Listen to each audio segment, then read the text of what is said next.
Comment on en est arrivé à là? Du stade de star NBA à celui de loser moqué par toute la communauté basket. Laissez-moi vous raconter la fabuleuse et tragique carrière de l'homme qu'on nomma Kryptonite, Nate Robinson.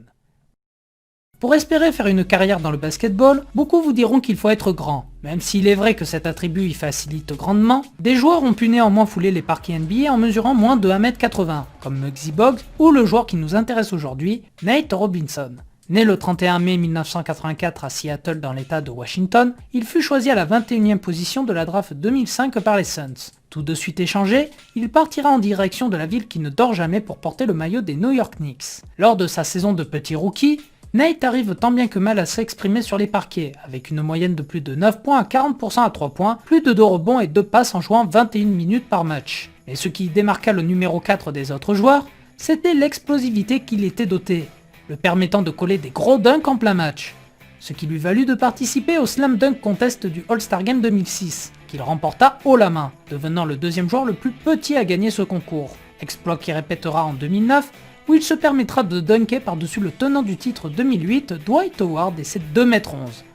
Ah là, ça commence à venir beaucoup pour un joueur plus proche du jockey que du basketteur.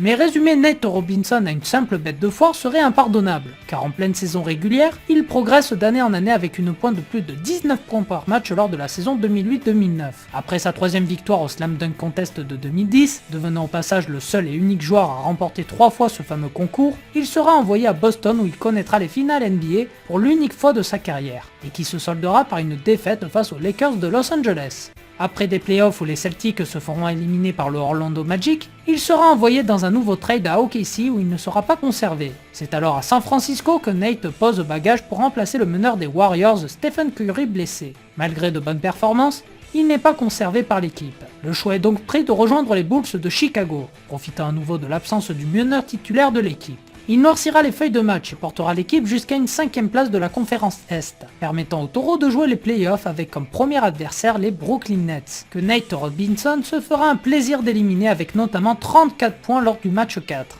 En demi-finale, il fallait pour les Bulls se défaire du champion en titre, le Miami Heat. Là encore, Nate Robinson répondra présent, en collant un contre monstrueux à LeBron James. Une belle photo à rajouter dans sa collection entre celle de Yao et de Shaq. Malheureusement, cela ne sera pas suffisant. Miami qui cette année-là s'envolera pour un doublé de champion, mettant fin à la saison de Chicago et par la même occasion au chapitre Nate Robinson chez les Bulls, lui qui décida de rejoindre Denver pour 2 saisons. C'est à cette période que Nate se perdra, enchaînant les polémiques à cause de son mauvais comportement sur les parquets et ses déclarations sur les officiels qui lui vaudront plusieurs amendes. Après une blessure lors de la saison 2014-2015, les Nuggets décident de le transférer pour un retour chez les Celtics de Boston avant d'être coupé. Suite à ça, Nate enchaînera 2 petits contrats avec les Clippers, puis les Pelicans avant de jouer en Israël et au Venezuela où il se plaindra des assauts physiques des adversaires sur lui. Se considérant comme le joueur le plus sous-estimé de l'histoire NBA, Nate ne renonce pas à revenir dans la Grande Ligue et ne cesse à faire parler de lui. Récemment, il s'est mis à la boxe et lors de cette année 2020, il défie le youtubeur Jack Paul, combat qui sera relégué par de nombreux médias et dont Nate voit l'occasion de montrer sa hargne qu'il vit toujours en lui. Hélas, ce combat tourne à court. Au bout de seulement 3 minutes, Robinson subit un KO ravageur et s'écroule au sol, tout comme ses dernières chances d'être pris au sérieux et de rejoindre à nouveau une franchise NBA. Joueur hype qui a illuminé le Madison Square Garden et les parquets de ses actions spectaculaires, Kryptonite a montré au monde entier qu'il n'y avait pas que la taille qui compte. Mais aujourd'hui, le voilà moqué par la communauté basket, comme si tout ce qu'il avait fait auparavant n'avait jamais existé. Si nous devions résumer la carrière de ce joueur, nous pouvons le comparer à Icar, lui qui est allé plus haut que ce qu'on lui prédisait avant sa chute inexorable.